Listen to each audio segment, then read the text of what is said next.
loss and multiple miscarriages are still not talked about enough. I think the first time that just happened, have it a second time, that's just bad luck.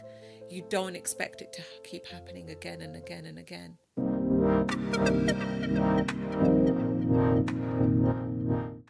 You never really know the pain that can often lie behind someone's smile. Take my guest today. While the world saw a glittering career in media, glamorous holidays in Dubai, she was just trying to cope with the trauma of multiple miscarriages.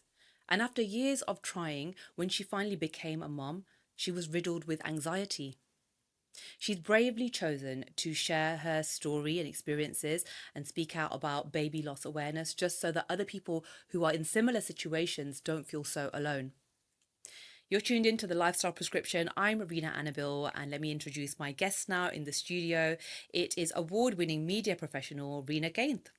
Hi, Reena. Hi, darling. Two Reenas to confuse the Reenas. situation. Exactly. So, Reena, we are talking about a really serious topic, and it is, I should probably actually give a trigger warning to people who are watching and listening now, because we're going to be talking about some things that were quite traumatic for you, baby loss, miscarriage. But if you just take me back to when your journey began, when you started trying for a baby. Yeah. So I was 32 when I met 31 when I met my husband. Yeah. And which is considered as quite late, in South Asian culture to get married. I was 32 by the time I got married. We got married August time. And we knew, even before we got married, that as soon as we do get married, we want to start trying for a family, because we knew biological clocks are ticking. We also knew that we found each other. We were the right people for each other. So literally we got married August time, and we said, I'd moved from the West Midlands to sort of West London. So a big change for me, work-wise and everything else. So I said, give me a few months, let me settle into work, and then we can start trying for a baby. And he was like, whenever you're ready, that's fine. Like, But no it was pressure. on the cards, like straight away, basically. Straight away. We talked about it before we would even... And was he a similar age? Is that why? Couple of years older than me. Right, okay. So, and we just knew that we wanted kids. And I didn't want to be... Not that there's anything wrong with it. I didn't want to be a maturer mum. I wanted to grow with my children. And so we started trying a few months after marriage, around about December-ish time. Got married August, December time. Fell pregnant March 2015, which was like amazing, because we'd only been trying 3 months. And we were both over the moon. Yeah. So the journey had started then. And unfortunately, I had a miscarriage about 9 or 10 weeks later, I'd say. So, and we weren't expecting that. I don't think you ever expect it. We had all that jumping up for joy and really happy that, wow, it's worked. And not ever thinking in those first 8 to 9 weeks that something is going to go wrong. Was this before the scan? This was before the scan. Right. Yeah, so you have the scan at 12 weeks. Scan, yeah. So I had a bleed, and instantly, like, I panicked, but I was cramping as well at the same time. So I knew that wasn't a good sign, because the first thing you do is you pick up your phone and you Google it. Yeah. And I knew that wasn't a good sign. But then also they say it could be an implantation spotting. It could be just normal cramping, the uterus growing, all those sorts of things. So I thought, okay, let's, it might not be that bad. But I went straight to A&E, and they did a scan. And they said to me, because you're before 12 weeks, sometimes you can't see something on the ultrasound. So we need to do an internal scan. But as it's a Sunday, you need to come back to early pregnancy unit tomorrow, and blah, blah, blah. So the next morning, when I went to A&E, my husband wasn't actually around. He was at work. So my mother-in-law had taken me. And then, but on the Monday, my husband took me, and they did an internal scan. And they just said, really sorry, the baby hasn't got a heartbeat. So they could see a sac, they could see something in the sac, but no heartbeat. And they would expect to see a heartbeat at around 10 weeks, which is what they said I was at that point. Yeah. And they said, we just need to let nature take its course now, and you'll miscarry. And naturally, waited a couple of weeks, didn't miscarry, and then was told I needed to have an operation, a procedure done where they remove baby and sac and everything else. So that was traumatic in itself, dealing with the emotional side, but you don't have time to, because you've got to prepare yourself for the physical side of it as well. Here I am having a miscarriage, but actually I'm not, because I'm lost my baby already, But it's still inside it's still you. inside me. Yeah. And they left me like that for 2 weeks afterwards. That is horrible. 2 weeks afterwards, I was walking around still having all these pregnancy symptoms because the hormones are still there. My body still thinks it's pregnant, but I'm not. And then you have to go through the whole procedure of having that baby removed. Yeah. And that was tough. That was really tough. And even now, like, that was 10 years ago. And and it's just thinking about it, I can't believe I went through that. And in fact, I went through that procedure twice, because it happened to me again the third time. So this was the first time. And then what happened the second time? Second time, I got pregnant again pretty soon, but within about a few months. But again, quite early on, this was, I think I must have been about six weeks pregnant, and I just had a gush of blood. Just a gush of blood.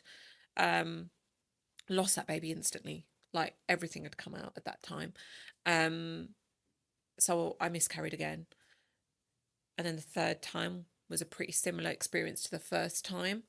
And then sadly, I went on to have 5 miscarriages in total, after that. And each time you think you would be ready for it, or you'd be a bit more prepared for the emotions, the physical pain, but nothing prepares you for it. You think first time is bad luck. Well, actually, no, you think the first time that just happened, have it a second time, that's just bad luck. You don't expect it to keep happening again and again and again. You just don't expect that. So after the first time, the subsequent times that you got pregnant, was it a case of you didn't allow yourself to get excited, or were you excited? Like, how did you feel? Excited? And that took away the joy of being pregnant the time it was successful.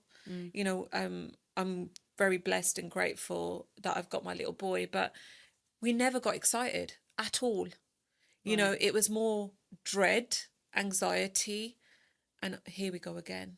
When I got pregnant with Milan, who is my son now, I still remember I was on a bit of a journey of trying to be fit and active. Yeah. Started running in the mornings, and it was COVID, so there was nothing else to do. You couldn't go to the gym. So I started running in the morning, and I was feeling rough the day before, and we'd stopped tracking anything because I turned 39, and I said to my husband on my 39th birthday, and it was a COVID birthday, I said to him, I can't do this anymore. And he was like, what do you mean? I said, I can't keep trying for babies and losing babies. I said, we've lost 5 now. And I said, I feel like I've been hit by a truck, emotionally and physically. Yeah. You get pregnant, your hormones raise, and then you lose a baby, and then you put on a bit of weight during pregnancy, and then you lose the bit of weight. And I just felt battered in every possible way. I felt like I'd been hit by a truck like multiple times. And he was fine. And he said, well, what do you want to do? And I said, well, if it happens, it happens, but I don't want to keep trying anymore. I don't want to check the calendar. We were living by a calendar. So is that what you were doing before? Like you said, Yeah. living by a calendar, thinking, okay, I'm ovulating, now's the Yeah, time. literally really standing there this. with an ovulation stick and saying, right. And he'd be like, oh, God's sake. Like, I've just been to work. Like, but I'd be like, no, God. And there was no joy in any of that. And like, there was no joy in it anymore because we were just making a baby. Right. So when, then this one time I wasn't feeling well, and it was actually on my birthday. I know when I reconceived, it was on my birthday, because literally a couple of weeks later, I was about to go for a run in the morning, and I thought, oh, I feel sick. I was brushing my teeth, and I thought I know this feeling, because I'd been through it like 5 times already. And then I thought I already had pregnancy tests in the cupboard, did a pregnancy test, and left it on the side of the bath. I still remember, went downstairs to put my trainers on to go for a run. And then as I was about to leave the door, I thought, oh, I better go and check that pregnancy test, because I'd forgotten about it, because it was just like, didn't really bother me at that point. Ran back upstairs and it was positive. And I was like, oh my God, how am I going to tell my husband? It wasn't like, oh my God, I'm pregnant. It was like, oh my God, how am I going to tell my husband? Was that because you didn't then want to psych yourselves up for Yeah. what, another And he was miscarriage? still, it was like 6 o'clock in the morning. He was still sleeping. Um, and then I went in the room and I said, I'm not going to go for a run. And he was like, oh, is it raining? I still remember the conversation clearly. And I went, no, I'm pregnant. And he literally just shot out of bed. And he was like, what? I was like, I'm pregnant. And he had a smile on his face. And I could tell he was really happy. But as soon, the smile sort of deteriorated very quickly. And his exact words were, we've been here before. Let's just go with it. Like, take Yeah. each day as it goes. Mm-hmm. So there was no jumping up for joy, no excitement. Straight away, I was on a protocol anyway from the doctors. As soon as you get pregnant, you need to ring early pregnancy unit, you need to ring your consultant, you need to ring this. So I'm waiting till it's 9 o'clock in the morning and I can make these phone calls. So there's like, I'm pacing up and down thinking, right, I need to ring my consultant, I need to get my medication, I need to ring early pregnancy unit, I need to go for a scan, I need to, it's just, you're just going with it.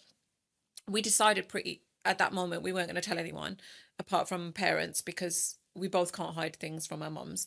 So we said, right, we'll tell them, and that is it. Luckily for us, it was lockdown, so I didn't have that pressure of people knowing, and that made it a little bit easier to cope with. But there was none of that excitement. I feel bad that I didn't celebrate those things. I always imagined having a really big baby shower. Always imagined having the baby gender reveal, and I didn't do any of that. I did it, but I did it really small. Okay. Gender reveal, we bought a massive balloon, and literally my mother-in-law and father-in-law, that was it. Then I did another one on video call because it was lockdown with my mum and dad and my sister and her husband and their little baby, because she was a baby then, and that was it. And then I didn't do a baby shower. We had more of a godbrai, Right. which is similar to a baby shower, but it was just immediate family there. Were you still terrified at that point? How many weeks were you when you had that gourd beraye? I had it at about 7 months. I was terrified every single day, Reena. Every single day. I just kept thinking something's going to go wrong. That this isn't going to happen for me. Because 8 years of trying, I never thought it was going to happen. And when it did, but even throughout my pregnancy, I couldn't enjoy it. I was having scans every single week. Every Wednesday, 2 o'clock was our scan at the hospital. And that drive to the hospital, me and my husband used to sit in silence because we didn't know what it was going to bring. Until he was in my arms, we didn't believe it.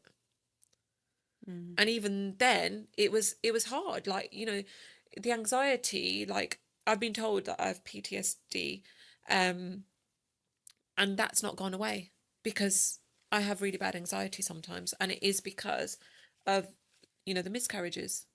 I mean, this was one of the things I was going to ask you, like, how has that then kind of shaped you as a mum? But you're saying it's anxiety. I'm a very anxious mother. I'd like to think I'm a very good mother as well. But at the same time, I panic about everything. My little boy, I like if he when he was really small, and I know new moms have this feeling like, constantly worrying about is the baby breathing and things like that. But I didn't used to sleep because I was just constantly put my finger under his nose to see if he was breathing. Even now, like he gets sick and he just there's something about when he's even got a normal cold or he's got some sort of virus and he's throwing up, and there's something about it that just I think something's going to happen to him. And it's really funny, it's not just me who has that. Like my parents, both my mums have that. Like my mother-in-law and my mum have that as well, anxiety when it comes to him. And my mother-in-law will say when he's ill, "Hi, tamunda meri jaan kat lenda." Like he takes away my life, some insides, because when he's ill, I worry about him so much.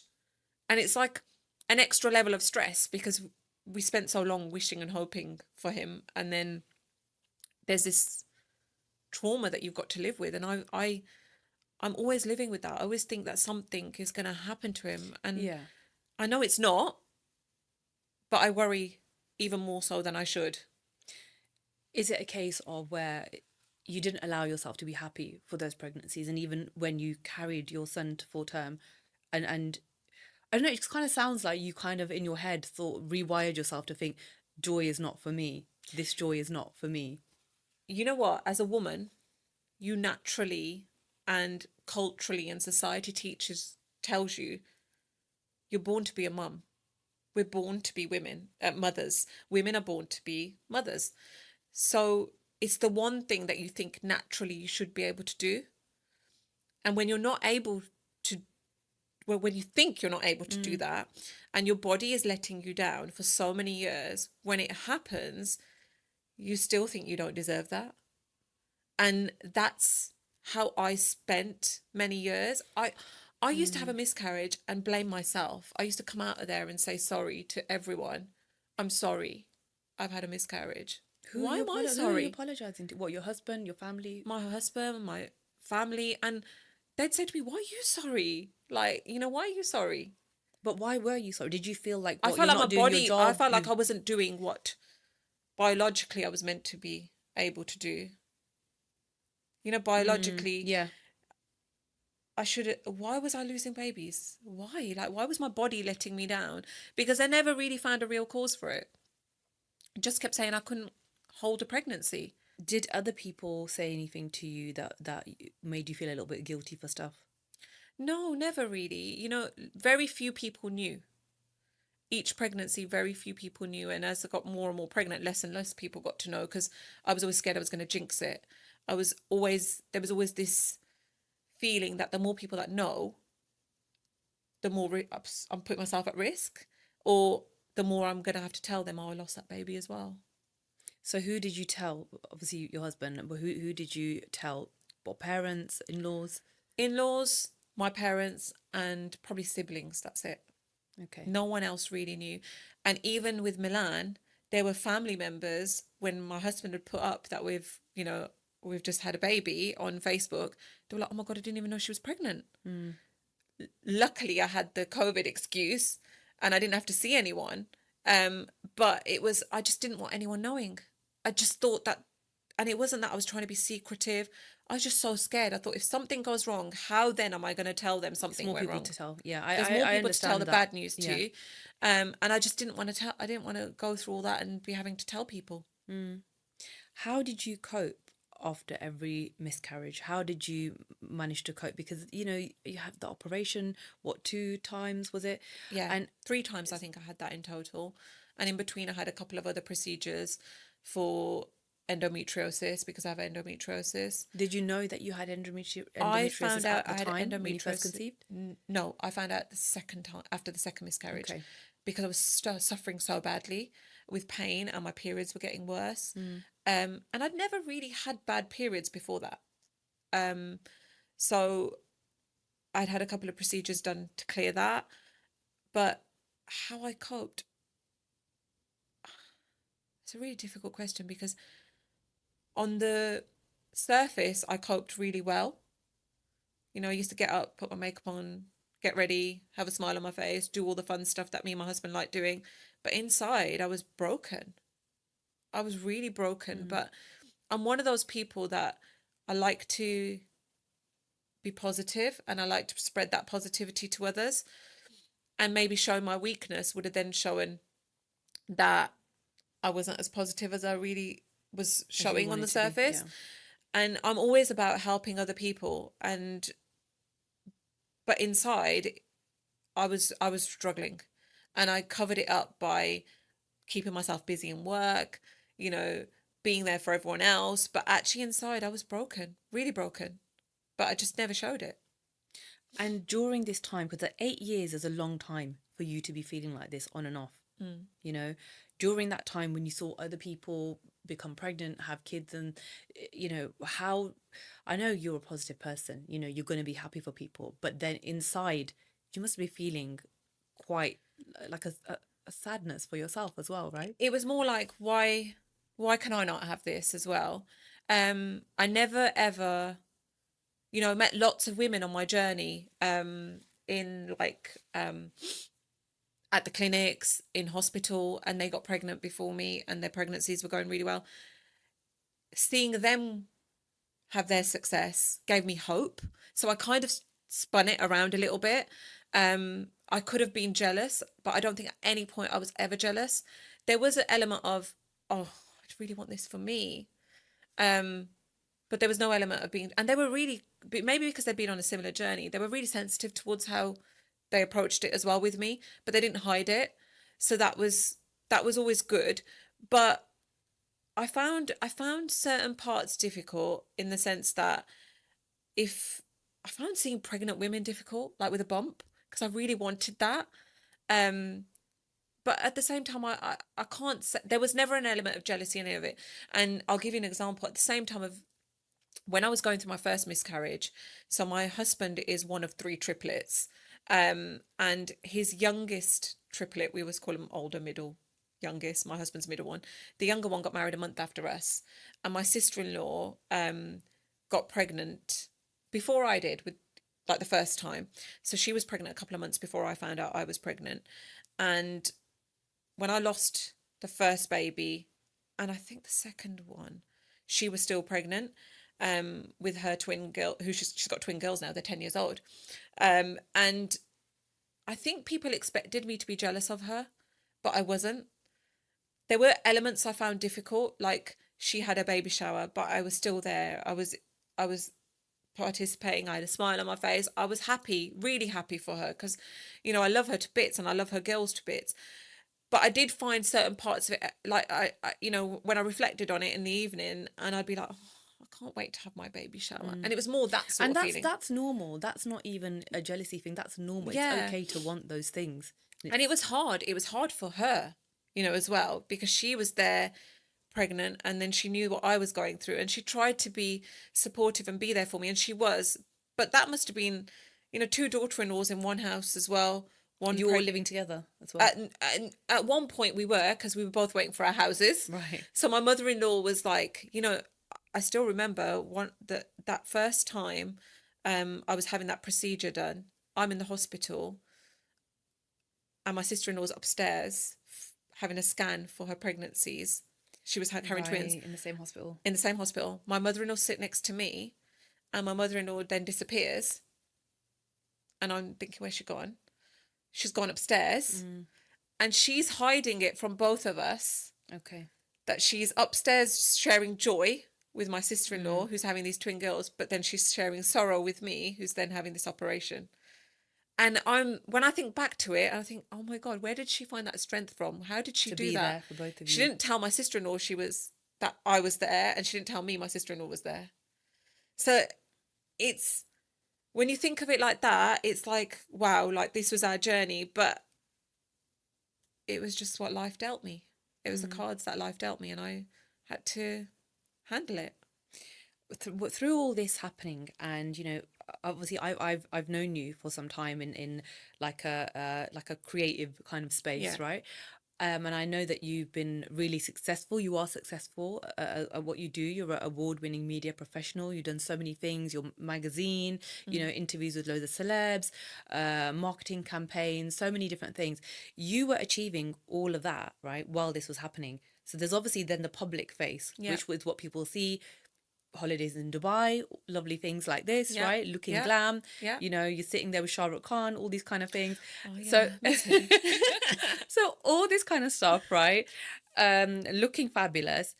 Was there then a public facade that you put on and a private pain? Of course, because that was Reena, who works in media. That was Reena who goes out to work and, spreads that joy and positivity everywhere else. Yeah, at home, there was a Reena who was sitting and crying into a pillow every night because she was so desperate for a baby. And it wasn't, there was a shame in me trying to show that to the world. It was just that it felt like my pain was mine, and I didn't want to share it with anyone else. And even when I was going through miscarriages, I didn't share it with those closest to me, like my mum and my sister, because I didn't want to hurt them. I didn't want them to worry. I didn't want anyone to stress about me. And it was more, I just didn't want to be a burden on anyone. Yeah. But my work and traveling and everything else was my escapism. That helped me psychologically not think about what I was going through emotionally. That was my escape of just being who I am and not having to be this woman who's just desperately trying to have a baby. Mm. Because I felt like there were two Renas at the time. There was the one that goes out and works and spreads joy and positivity, and then there's this other one who is fighting this battle and is really brave, but at the same time quite weak at this moment in time, but didn't want to show that to anyone Mm. else. I do think that even though we are in a culture now where a lot of people, as things happen to them, they're sharing things on social media, for example, speaking out about things, which is great, right? But I do feel like sometimes you've got to go through things Yeah. first and Mm. be on some kind of a healing journey so you can look back and then share it, especially like I feel like from the generation that we're from. Yeah. It's more of that kind of thing, like you go through your pain, you live it, and then you say this is what I went through, which is what you've really done, isn't it? So It is. you've started speaking out about having these multiple miscarriages, you know, how you cope with that trauma. You started speaking out about it, what, the last few years? Yeah, since I had Milan. Okay. Since I had Milan. And I had an Instagram page while I was going through miscarriages, but it was anonymous. It was called like Chasing the Rainbow or something. I can't, yeah, Chasing the Rainbow. And I did it anonymously because, yeah, there was a bit of stigma and taboo in the South Asian community. You know, I didn't really know anyone who'd knowingly know anyone who'd gone through a miscarriage. You know, I'd had friends who'd Mm-hmm. gone through it, but no one of like older generation or anything like that. Yeah. And definitely my husband didn't know anyone who'd gone through a miscarriage, so he thought. So it was really difficult to talk about. And I felt like I couldn't talk about it because it was kind of like a bit of a, not a secret, but it wasn't something that was being openly talked about. And it wasn't something that I felt I could openly share either. And it was because of that whole stigma. And it, you know, I'm talking like Milan's 4. And if we're saying 8 years, we were trying, me and my husband been married over 11, 12 years now. So there's a big difference between 10 years ago and now. There is. So then I just didn't feel like it was something you could openly talk about. But did sharing anonymously help you to process your losses? It did. And it also helped me to seek guidance and support from other Yeah. women. I've met so many women on this journey, and when I was anonymous on Instagram and asking questions about is this normal or is it normal to feel like this, or speaking to other women about my pain and how I was feeling, it was like therapy for me. And so many of those women are now my friends, and we still stay in communication with each other, we stay in touch with each other, and you know, we've got our babies, we've got our rainbow baby, but at the same time it's given me the knowledge of what it takes to help other women. So, you know, there's lots of anonymous accounts on my Instagram now, and women will randomly message me on Instagram or TikTok and ask for support and say, well, is this normal? Or how did you cope with this? And I'm not saying I'm an expert at, you know, baby loss or how to deal with your trauma or how to deal with emotions, but I've been there and I can understand. And even if I can be there for someone just to listen, even if they want to vent and they don't actually want advice in general, they just want to talk, I'm, you know, I'm more than happy to do that. But that Instagram at the time really, really helped me. Did you get any professional help? Any kind of therapy or counselling or anything like that? No, I didn't. I didn't. And it was offered to me. You know, I did work with, I did seek guidance and support from Tommy's, which is a, you know, a registered charity who help people through miscarriage, and they were amazing. You know, I messaged a couple of times. They have a chat service. I spoke to them, and that was about it really. I didn't get any therapy or anything like that, because I didn't think I needed it at that point. I just I just realized talking helps, and that's what helped me as I came out of, you know, it, and I had my baby. The more I talked about it, the more I felt like it was Yeah. therapy for me. It was just like a release from the heart.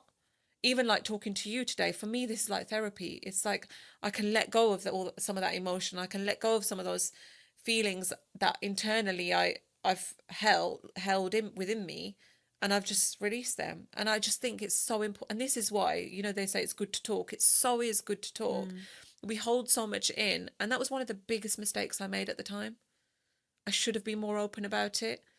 And even though I was worried about telling people or about what people thought, you shouldn't give an absolute, you know, about it. If you feel something, talk about it. What about between you and your husband? Like, these are traumatic events that you're dealing with. It's a lot of emotions, you and him. Were you talking to each other? Did it put a strain on you guys at any point? So the first couple of times I had a miscarriage, my husband didn't really know how to deal with it. He was quite absent from those miscarriages, not because he was heartless or because he didn't care. He didn't know how to. He didn't know how to care for me, and he didn't know how to deal with his own emotions.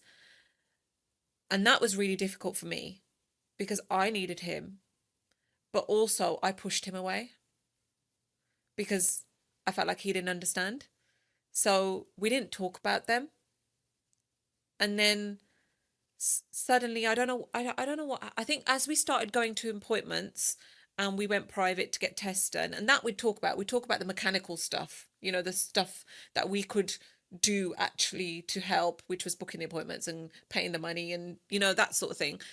But the emotional side, we couldn't fix.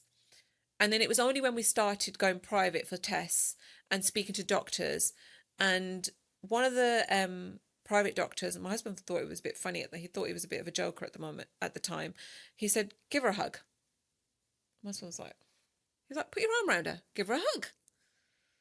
And he went like this, like to give me a hug, thinking, and he went, Hug on demand, yeah. he was like, "She needs a hug." And he goes, "Now you give him a hug."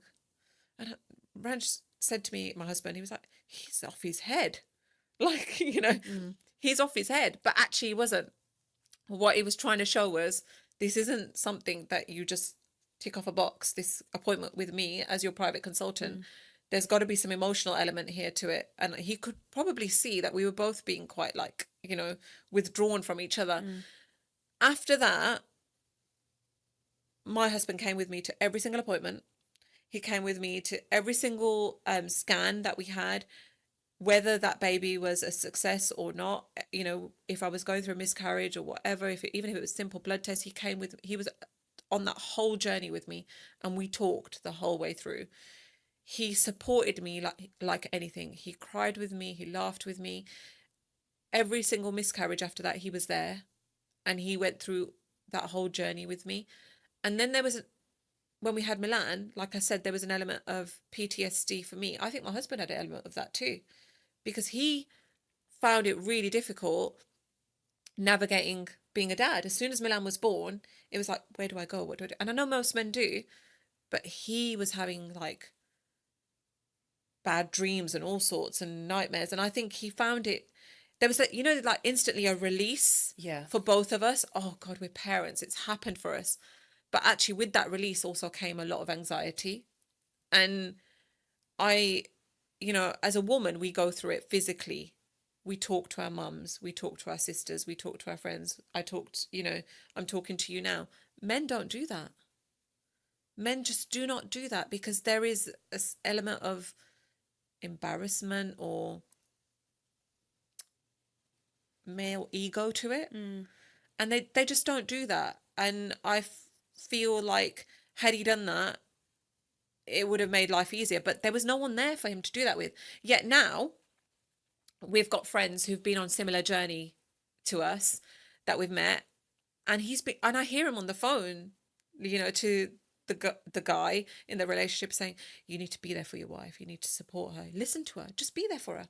And he was like, "Oh, but she keeps pushing me away. She's, you know, I know she's going through the miscarriage, but she's pushing me away." He's like, "That's fine. Let her do that. If she wants to do that, let her push you away, but you still need to be there and listen. When she's ready to talk to you, you need to." And I'm like, is this my husband? Is he a counsellor now? So that's so nice though, that he's come out the other side. And he's now helping others. Well, you both are, you know, in your own way. You both are helping others. And he always says, "I will never ever judge another couple for not having kids. Or I will never ever ask the question, why have you not got kids yet? Because actually they could be going on a journey." Exactly. We used to get asked that question, and we had some really horrible comments along the way. Really? Like, "How come you haven't got kids yet? Oh, don't you two want to have kids? Enjoying life too much, hey?" Like those sort of remarks. And we'd both just like think, smile and walk off. And then afterwards I'd think to myself, like, what do you know? Like, you should never, ever ask those questions. You know, I remember being at a wedding house, and all the Asian women are together cooking and everything else. And one of the ladies said to me, like, my mother-in-law introduced all three daughter-in-laws. This is my older one, this is my middle one, this is my younger one. And she was like, "Oh, you've got kids?" She said to the older one, and the older one said, "Yeah, I've got two who were like nearly teenagers." And then she said to the younger one, and she goes, "Yeah, I've got twin girls. They were about 5 or 6 years old at that point, I think, 5 maybe." And then she said, "Have you got kids?" And I went, "No, not yet." And she went, "You don't want kids?" Like, she's answering the question. I went, Yeah. "No, I do." And she went, "Oh, you enjoying your life?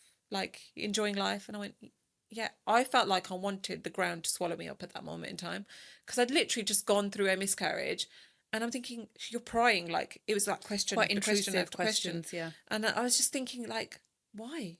And then I remember coming home and I was telling Rand, and he was like, "Oh, take no notice. Don't worry about it." And I was like, "Yeah, but," I was like, "why do people ask these questions?" He was like, "Because they're ignorant." Like, he was like, "Don't worry about it." Yeah. But you do get asked those questions. And that's why we always, if we see a couple and we know that, they've been married for a while, or they might not want kids as well. There's lots of reasons people don't have children. Did you guys ever think, after you had your baby, after you had Milan, and you got to grips with being parents, were you like, we want to do this again, we want to give him a sibling? Did you ever think that at all? Did you try, or Yeah. were you just like, no, Do you that's know enough? what? We never ever thought we'd be parents of one child. I never ever thought that. Before I even met Ranj, I used to make a joke. I used to say to my friends and my sister and my mum, "I want 5." And they're like, "5? Do you know what that is?" And I was like, "Yeah, I want a little like team of kids, like little Renas running around after me." Like, I always imagined having a big family. I've come from a big family. I've just always imagined it. And even now, we would love to give Milan a sibling, but to know what we might have to go through again fills us with dread. And the protocol I was on, all the injections, and knowing that Milan is literally a miracle, because we were told it might never happen for us. And knowing that even with Milan, I could still have another miscarriage, I don't think I could do that again. I don't think either of us could cope with that loss again. And I want to be present 100% for Milan. Yeah, I get that. And if I were to have a miscarriage and not be able to cope, because I think I'd be on the last strike that I have to be able to cope with the loss again, and not be there for him, that would be really difficult. And not that I'm saying there's anything wrong with having kids in your 40s. There's nothing wrong with it. Lots of women and men do it, and lots of couples go through it, and it's fine. I just don't have the energy like I used to. I've got a toddler, and I'm nearly 44 years old, and he's not easy. Kicking your butt a bit. He is kicking my backside. We've been up since, like, so okay, it's midday now, that we're doing this. I've been up since 4 o'clock this morning, because he's going through some mad 4-year-old sleep regression, or not wanting to sleep in his big boy bed at the moment. And so it's not for the faint-hearted. Parenthood isn't in general. Although I love it and I embrace every single challenge that comes with it, I don't think I could do that again. Although, if I could turn back the clock and enjoy the newborn baby stage, I wish I could, because I didn't enjoy it at all, because I had so much anxiety at that point. And I wish I could turn back the clock and do two things. One, enjoy the pregnancy a lot more, because actually it wasn't a bad pregnancy. I was healthy throughout it. It was just riddled with anxiety. And the newborn phase, I think every first time mum says that they wish they could enjoy the newborn phase. You were talking about things that people say to you, and I didn't really know what to say. No. If somebody's watching this and they know somebody who has gone through that, what is the right thing to do in order to support that person who's gone through baby loss? Just be there for them. Just be there for them. They might want to talk about it. If they do, let them talk. They might not want to talk about it. So that's fine. Make them a cup of tea. Just show them that you're there and you're present. Saying all the usual things like, "Oh, you're lucky it happened early on. You're still young." Those aren't helpful. They hurt. You might be saying them from a good place, but actually they mean nothing at that time. And that's, I would just say, be patient with that person, be there for them. You can show them you care in any way, and it doesn't have to be buying them things. Just as simple as someone making you a cup of tea. That used to break, it used to break me. Like, I used to burst out crying because I was like, that used to show to me that they cared more than giving me a hug at the time, because the physical side of it used to just, I didn't want that, because you just feel like you're going through all this stuff. So sometimes they might not even want you to touch them or give them a hug, but just show them you're there. You don't need to say anything. Okay. Just be there for that person. And if they don't want you around, then, you know, be respectful of that and just say, well, you tell me when you're ready for me to be there for you, because I'm here. And that's what you want at that time. At that time, you just want to know that someone is there for you and someone's willing to listen and acknowledge their loss. You know, that's a really big thing. If you know they've had a miscarriage, acknowledge their loss, acknowledge their child. That was their baby. You know, it wasn't just an embryo growing inside them. It wasn't just a positive pregnancy test that showed 2 lines and didn't mean nothing. That was their baby. Just acknowledge it, because it was special to them, just like, you know, if you had got pregnant yourself or you've been pregnant yourself, as special as that was to you. And if someone is watching this and they are going through baby loss, or they've gone through miscarriages, one or maybe multiple, what would you want them to know? They're so strong. You're so brave. And you're not alone. There's so many women like us out there. And just know that you are braver than you think and stronger than you know. And that's sticks by me forever. And if anybody ever wants any help or support, I'm always there for them. And you're not alone. You know, on this journey, you're never alone. And the reason I'm getting tearful is not because I want to make that person feel even more upset, but because my heart goes out to anyone on this journey. And I know how lonely it is. And just that you're so brave. And I really, really pray and hope that it does happen. And, you know, realistically, it doesn't happen for everyone. But my hopes and prayers are with anyone on this journey who's desperate to be a parent. And I really hope it does happen. But just know how brave you are. Reena, thank you so Thank much you for so coming in much. to talk to me. I know it's emotional. It It's is. not It easy, is. like going back to those places in time where you went through those things. But I really appreciate you coming on and sharing. I think it's going to really help somebody out there and raise awareness of baby loss, which is really, really important. Thank So you. thank you Thank so you for letting me come much. on. Thank you for giving me the opportunity. Thank you. Thank you for watching. Thank you for listening. I hope that this has been useful for you. I hope it's been informative. Please do share this with anyone that you think could benefit from this episode. And I'm going to put some links to charities that are also helpful when it comes to baby loss awareness as well in the description of this. So I will catch you on the next episode of the Lifestyle Prescription.